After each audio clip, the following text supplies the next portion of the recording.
Hi friends, welcome to our channel Yuras Salon and Spa. நம்ம சேனல்ல நிறைய makeup videos அப்புறம் ஹேர் ஸ்டைல் சம்பந்தமான videos beauty tips skin care hair care இந்த மாதிரி நிறைய வீடியோஸ் வந்து அப்லோட் பண்ணிட்டு இருக்கோம். சப்ஸ்கிரைப் பண்ணாதவங்க மறக்காம சப்ஸ்கிரைப் பண்ணுங்க. அதுபோக பக்கத்துல ஒரு பெல் ஐகான் இருக்கும். அதை கிளிக் பண்ணீங்கன்னா நாங்க அடுத்தடுத்து அப்லோட் பண்ற எல்லா வீடியோஸ்மே உங்களுக்கு வந்து நோட்டிஃபிகேஷன்ஸா வரும். அதனால மறக்காம எங்களை ஃபாலோ பண்ணிட்டு வாங்க. இப்போ நான் வந்து சென்டர் பஃப் எப்படி வைக்கிறது அப்படினு செஞ்சு காட்ட போறேன். அது ஃபர்ஸ்ட் வந்து சென்டரில் வந்து ஒரு பார்ட்டிஷன் எடுத்துக்கிறேன். பார்ட்டிஷன் எடுத்துகிட்டு இது வந்து ஐப்ரோஸோட மிடில் டு மிடில், இந்த ஐப்ரோஸோட மிடில்லேருந்து இந்த ஐப்ரோஸோட மிடில் வரைக்கும் ஒரு செக்ஷன் எடுக்க போகிறேன். இங்கேருந்து ஸ்டார்ட் ஆகி நம்ம இது வந்து க்ரௌன் ஏரியான்னு சொல்லுவோம். அதாவது இதுலேருந்து இந்த இருக்கிறது வந்து நம்ம க்ரௌன் வைக்கிற ஏரியாங்கிறதுனால இந்த க்ரௌன் ஏரியான்னு சொல்லுவோம். இந்த மிடில் பாயிண்ட்லேருந்து இந்த க்ரௌன் ஏரியா வரைக்கும் நான் வந்து ஒரு செக்ஷன் எடுக்க போகிறேன்.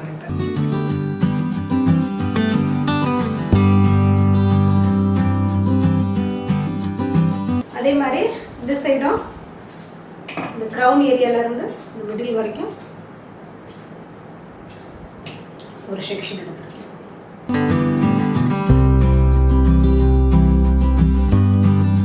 எப்போவுமே நம்ம வந்து சென்டர் பஃப் வைக்கிறதுக்கு வந்து இந்த ஏரியா ஹேர் தான் எடுத்துக்கணும். நீங்கள் அளவு பார்த்தீங்கன்னா தெரியும், இதுலேருந்து மிடில் வரைக்கும் வரும்.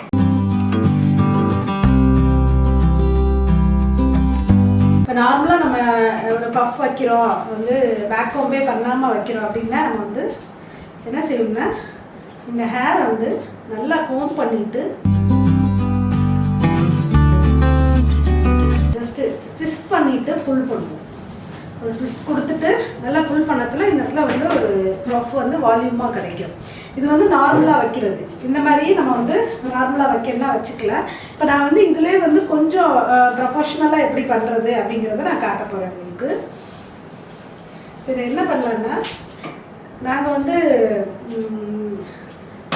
ப்ரொஃபஷ்னலாக பண்ணுறது எப்படி பண்ணுவோம் அப்படின்னா இது வந்து பின்னாடி இருக்க செக்ஷனை நான் பிரிச்சுருக்கேன். நான் பின்னாடி வந்து ஒரு செக்ஷன் மட்டும் எடுத்திருக்கேன். நம்ம ஏற்கனவே எடுத்த செக்ஷனில் ஒரு பார்ட் செக்ஷன் மட்டும் எடுத்துட்டு இந்த ஹேரை வந்து எப்படி பண்ண போகிறேன்னா இப்படி ஃப்ரண்ட்டில் வந்து நல்லா புஷ் பண்ணி பேக் கோம் பண்ண போகிறேன்.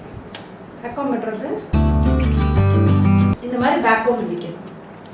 பேக் கோம் அப்படின்னா என்ன அர்த்தம்னா கோம் பண்ணுறதுனா நம்ம வந்து நார்மலாக வந்து ஸ்ட்ரெயிட்டாக இழுப்போம். பேக் கோம் வந்து ஆப்போசிட்லேயே நம்ம வந்து இழுக்கணும். ஹேரை வந்து ஒரு கோம் பண்ணத்தில் நம்ம என்ன இருந்தால் நமக்கு வந்து டேங்கிள்ஸ் வந்து உருவாகும். டேங்கிள்ஸ் அப்படின்னா சிக்கு பார்த்தீங்கன்னா தெரியும், கொஞ்சம் வந்து சிக்கு உருவாக்குற மாதிரி நம்ம உருவாக்கிக்குவோம் ஹேரை வந்து.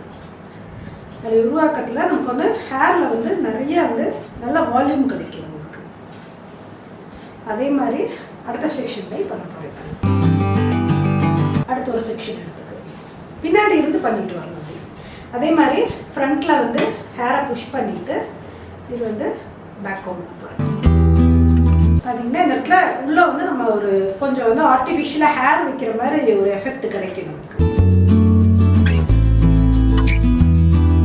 நல்லா வந்து நல்லா கோம் பண்ணிக்கணும். ஸ்ப்ரே எதாவது வச்சுருந்தீங்கன்னா ஸ்ப்ரே பண்ணிக்கலாம். நம்ம ஸ்ப்ரே பண்ணிக்கிட்டிங்கன்னா அந்த பேக் கோம் வந்து நல்லா ஸ்டிஃபாக நிற்கும். இப்போ நம்ம வீட்டில் இது பேக் கோம் இது ஸ்ப்ரே இல்லாதவங்க வந்து நார்மலாக நல்லா கோம் பண்ணிக்கணும். அதே மாதிரி இந்த கடைசி பாட்டையும்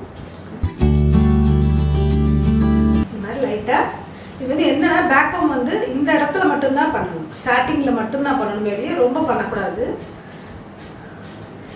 இந்த இடத்துல நல்லா வந்து ஹேர் வந்து லிஃப்ட் ஆகும். இது பார்த்தீங்கனாலே தெரியும்,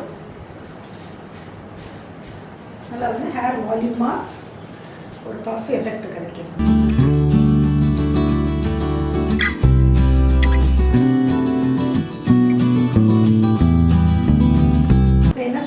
நல்லா அந்த ஹேரை இது பண்ணி இன்னும் கொஞ்சம் நல்லா பஃபியாக வேணும் அப்படின்னா ஜஸ்ட் லிஃப்ட் பண்ணிக்கலாம். லிஃப்ட் பண்ணிவிட்டு இந்த இடத்துல டிக்டாக் கிளிப் வேணால் நீங்கள் இது பண்ணிக்கலாம். அப்படி இல்லைன்னா சின்ன ஹேர் பின் வந்து யூஸ் பண்ணணும். இது வந்து சைஸ் பார்த்தீங்கன்னா தெரியும், ஸ்மால் சைஸ் பாபி பின். இது வந்து இந்த ஸ்மால் சைஸ் பாபி பின் வச்சு கொஞ்சம் பின் பண்ணணும்.